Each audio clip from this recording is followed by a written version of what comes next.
ერთი შეხედვით დონალდ ტრამპის სამშვიდობო გეგმა არ არის დიდი, სულ რაღაც ერთგვერდსა და 7 პუნქტს მოიცავს, როგორც წერენ, თუმცა დიდი იქნება მისი ეფექტი, გავლენა და ეკო გეოპოლიტიკურ პროცესებზე, ჩვენს კონტინენტზე თუ რაიმე სახით ეს გეგმა მართლაც რეალობად იქცა. ვიდრე შინაარსზე საუბარს დავიწყებდეთ, აუცილებლად უნდა ვუთხრათ ჩვენს მაყურებელს, რომ ჩვენ არ ვსაუბრობთ იმ დოკუმენტზე, რომელიც ოფიციალურია, რომელიც ხელთ გვიჭირავს, რეალურად ეს დოკუმენტი არის კონფიდენციალური. იგი არ გასაჯაროებულა და ყველაზე უკეთ მის შესახებ მთავარმა აქტორებმა იციან, თუმცა ჩვენ ვსაუბრობთ ახლა გავრცელებულ ინფორმაციაზე, გავლენიანი გამოცემების წყაროებზე დაყრდნობით გავრცელებულ ინფორმაციაზე,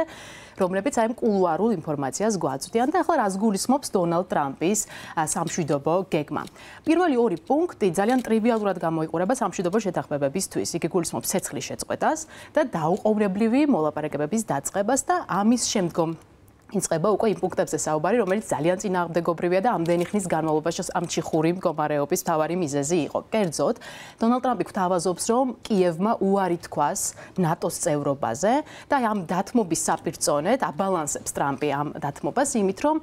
მწვანე შუქს უნთებს, ესე ვთქვათ, კიევის მისწრაფებას გახდეს ევროკავშირის წევრი. ანუ ამ დოკუმენტის თანახმად ეს ხაზგასმა ბრიუსელში, ესე ვთქვათ, სიგნალი გაგზავნილია, რომ კიევი უნდა გახდეს ევროკავშირის წევრი. ამის შემდგომ კი უკვე მივდივარ ძალიან გრძნობიარე ტერიტორიულ საკითხებზე, რომელიც უფრო მეტად სასარგებლოდ გამოიყურება რუსეთისთვის და ნაკლებად, მაგალითად, კიევისთვის და კერძოდ გულისხმობს იმას, რომ 2014 წელს ანექსირებული ყირიმის ტერიტორია დე იურეთ გამოცხადეს რუსეთის ფედერაციის შემადგენლობაში. რაც შეეხება სხვა ტერიტორიას, რომელიც რუსეთმა მიიტაცა უკვე შემდგომი ომის პერიოდში, რომ გაიყინოს კონფლიქტის ხაზი და გამოცხადეს ამ ტერიტორიების დე-ფაქტო სტატუსი. რაც ნებისმიერ შემთხვევაში გულისხმობს რუსეთის კონტროლს ამ ტერიტორიებზე, რაც წამგებიანია ბუნებრივია უკრაინისთვის და მაყურებელს უფრო კარგი წარმოდგენა რო შევქმნათ იმ საუბარზე თუ რამხელა ტერიტორიებზე ვსაუბრობთ ჩვენ, გაჩვენებთ რუკას. თქვენ ხედავთ ყირიმს, ასევე დონეცკსა და ლუჰანსკს, რომელიც ჯერ კიდევ 2014 წელს მოახდინა ამ ტერიტორიების ანექსია რუსეთმა და უკვე 2022 წლის ფართომასშტაბიანი, ასე ვთქვათ, სრულმასშტაბიან ომის დაწყების შემდგომ ეს ტერიტორიები გაფართოვდა, როგორც ხედავთ, ხო, საუბარია ხერსონზე, მარიუპოლზე, ზაპოროჟიეზე და ბუნებრივია აი ამ ტერიტორიებზე არის საუბარი. არის დათქმას ერთ-ერთი ამ პუნქტის მიხედვით, რომ ტერიტორიების გარკვეული ნაწილი კიევის კონტროლს დაექვემდებაროს, თუმცა სავარაუდოდ საუბარია იმ ტერიტორიებზე, რომელიც ნაწილობრივ აქვს რუსეთს ოკუპირებული და დიდი პერსპექტივა ამ ტერიტორიებთან დაკავშირებით, ისაც არ ჰქონდა ეს საბრძოლო მოქმედებების დროს. საინტერესო პუნქტი არის ასევე ზაპოროჟიესთან დაკავშირებით, იცით რომ ზაპოროჟიეს ოლქში მდებარეობს ეს ატომური ელექტროსადგური და ვაშინგტონის თავაზობს კიევსა და მოსკოვს, რომ აი ამ ელექტროსადგურზე კონტროლი თავად დაამყაროს, ერთგვარი უსაფრთხოების გარანტია გახდეს ვაშინგტონი ამ მიმართულებით. ასევე ვკითხულობთ ამ დოკუმენტში რამდენიმე კომერციულ საკითხზეც, კერძოდ იმაზე, რომ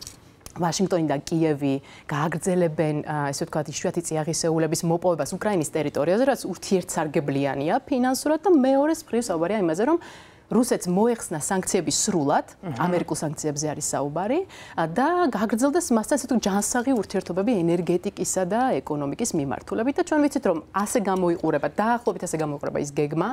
რომელიც პარიზში გასულ კვირას ვაშინგტონის დელეგაციამ, ამერიკულმა დელეგაციამ უკრაინის დელეგაციას გადასცა და ელოდებოდა ამასთან დაკავშირებით კიევის პასუხს. ხო, ერთი არა წერია დოკუმენტში, მაგრამ მეორე და არანაკლებ მნიშვნელოვანია ის სწორედ ამ დოკუმენტზე დაყრდნობით რა პერსპექტივა აქვს ომის დასრულებას უკრაინაში, როგორია მხარეთა პოზიციები, სურვილები აი ამ თვალსაზრისით რა ამბობენ, როგორი განცხადებები კეთდება. ბუნებრივია, რომ კიევისთვის ძალიან რთული იქნება ასეთ პირობებს დათანხმდეს. და ამას აქვს ძალიან ბევრი მიზეზი და ერთ-ერთი მთავარი მიზეზი ის არის, რომ ძალიან დიდ ტერიტორიულ დანაკარგებზე ვსაუბრობთ ჩვენ. ვსაუბრობთ იმ ტერიტორიებზე, რომელზეც არა მხოლოდ ბოლო 4 წელია იბრძვის, ხო, უკრაინა, არამედ ათწლეულზე მეტია, რაც ცდილობს დაისვას საკუთარი სუვერენიტეტი და ამ მიმართულებით დათმობებზე წასვლას გულისხმობს და ამავდროულად თქვენ მოისმინეთ, ხო, ამ გეგმის შინაარსი არ ითვალისწინებს რაიმე ხელშესახებ სერიოზულ უსაფრთხოებით გარანტიას მაგალითად კიევისთვის, რომელსაც კიევი ამდენი ხანია ითხოვდა. შესაბამისად, ამ მიმართულებით ძალიან რთული იქნება უკრაინის მხრიდან ამაზე თანხმობა და რამდენიმე წუთის წინ როიტერმა გაავრცელა ინფორმაცია იმის თაობაზე, რომ ვოლოდიმერ ზელენსკის სურს პირველ ორ პუნქტზე დაინახოს, ესე ვთქვათ, მოსკოვის გზავნილები, თანხმობა იმაზე, რომ ცეცხლი დაუყოვნებლივ შეწყდეს და მხოლოდ ამის შემდგომ დაიწყოს უკვე ტერიტორიებზე საუბარი, თუმცა ამ ტერიტორიებზე საუბრის დროს თავად ზელენსკიც ამბობს, რომ ყირიმის დე იურეთ რუსეთის ფედერაციის შემადგენლობაში გამოცხადება წარმოუდგენელია უკრაინისთვის, იმიტომ რომ ეს ეწინააღმდეგება კონსტიტუციას, ეწინააღმდეგება ხალხის ნებას, ბრძოლის მიზანს ამდენი წლის განმავლობაში და შესაძლოა ამ პათოს ვოლოდიმირ ზელენსკის ამ პათოს იზიარებს კაია კალასიც, მანაც გააკეთა ამ ტიპის განცხადება და გაიზიარა მოკლედ მისი ხედვები ამ თვალსაზრისით. გეთახმები, ანუ ამ დონალდ ტრამპის აი ამ გეგმას წინააღმდეგობა არ მხოლოდ კიევიდან ხდება, რა თქმა უნდა ევროკავშირიდანაც ხდება ძალიან დიდი წინააღმდეგობა, იმიტომ რომ პირდაპირ არის მიჯაჭვული, ესე ვთქვათ, ევროკავშირის უსაფრთხოებითი მომავალი უკრაინაზე და ბუნებრივია შექმნილი პრეცედენტები იქნება ძალიან დამაზიანებელი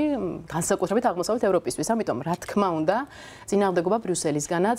ისმის და გარდა ამისა ჩვენ არ ვიცით რა პასუხი ექნება თავად რუსეთს, იმიტომ რომ რუსეთი ძალიან მაქსიმალისტური განცხადებებით გამოდიოდა და უცნობია მოსწონს თუ არა ტრამპის გეგმა, თუმცა ცალსახაა რომ დიახ ეს გეგმა უფრო მეტად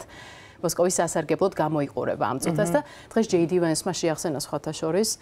ორივე მხარეს რომ დროულად თქვან კი ან არა პასუხი ამ თემასთან დაკავშირებით. მან თქვა რომ ეს არის ძალიან მკაფიო წინადადება ამერიკის შეერთებული შტატების მხრიდან და დადებითი პასუხის არარსებობის შემთხვევაში კიდევ ერთხელ დააფიქსირა რომ ამერიკის შეერთებული შტატები უბრალოდ აღარ მიიღებს ამ პროცესში მონაწილეობას და სწორედ ეს აინტერესებს ხო ალბათ მთელ მსოფლიოს ახლა რა მოხდება იმ შემთხვევაში თუ კი მხარეები ვერ შეთანხმდნენ ცეცხლის შეწყვეტას საბოლოოდ. ამ შემთხვევაში ეს იქნება კარგი საბაბი ვაშინგტონისთვის მაგალითად თქვას ის რომ ცადა მაგრამ არ გამოუვიდა, იმიტომ რომ სიტუაციამ არ მისცა ამის საშუალება და დონალდ ტრამპს მოუწევს იმის აღიარება რომ ომი არა თუ 24 საათში ვერ დაამთავრა, პრეზიდენტობის პირველ 100 დღეშიც ვერ დაამთავრა. თუმცა სადავოა რამდენად დიდი დარტყმა იქნება ეს დონალდ ტრამპისთვის, იმიტომ რომ ეს იყო წინასაარჩევნო კამპანიის ნაწილი, ახლა ის უკვე პრეზიდენტია, პრეზიდენტის საბრძოლში ზის და ეს საკითხი ასე ვთქვათ შეიძლება არ იყოს ძალიან დიდი დარტყმა დონალდ ტრამპისთვის. შესაბამისად, ამ მიმართულებით ესეთი პოზიციაა, თუმცა უნდა ვთქვათ ისიც, რომ გასულ კვირას ძალიან ნათლად მიანიშნა ვაშინგტონმა იმის შესახებ, რომ მოლაპარაკებებს უბრალოდ დატოვებს თუ ვერ დაინახავს პერსპექტივას. სხვათა შორის მიმდინარე კვირას ელოდებოდნენ აი პერსპექტივის დანახვას. ლიმიტირებულია, ასე ვთქვათ. დიახ, რადგან დონალდ ტრამპი პოზიციონერებს როგორც პრაგმატული, ესე ვთქვათ, პოლიტიკოსი, მსოფლიოში საუკეთესო მომლაპარაკებელი, რომელიც დროს არ დაახარჯავს, ზედმეტ დროს არ დაახარჯავს იმაზე, რაც მარცხისთვის არის განწირული, შესაბამისად მას სურს მიიღოს ეს პასუხი დროულად, წინააღმდეგ შემთხვევაში დატოვებს სამშვიდობო მოლაპარაკებებს, მაგრამ აქ მთავარი საკითხი ის არის თუ ასე მოხდა, შემდგომ რა ხდება, როგორ გრძელდება ვაშინგტონისა და კიევის ურთიერთობა, რას აკეთებს ევროპა, რა აქვს შემონახული ბერკეტებად, ხო? როგორ გრძელდება მოსკოვისა და ვაშინგტონის ურთიერთობა იმ ფონზე, რომ ნაწილობრივი დარტყმა ტრამპის რეპუტაციისთვის შეიძლება იყოს ეს მარცხი, ხო, დიპლომატიურ ასპარეზზე, რომელზეც ასეთ დიდ გათვლას აკეთებდა. შესაბამისად, ძალიან ბევრი ნიუანსი არის, ძალიან შეიძლება ითქვას, რომ კომპლექსური თემაა და მიმდინარე კვირას არსებობს ასეთი მოლოდინი, რომ უფრო მეტი კონტური გამოიკვეთოს ამ მიმართულებით.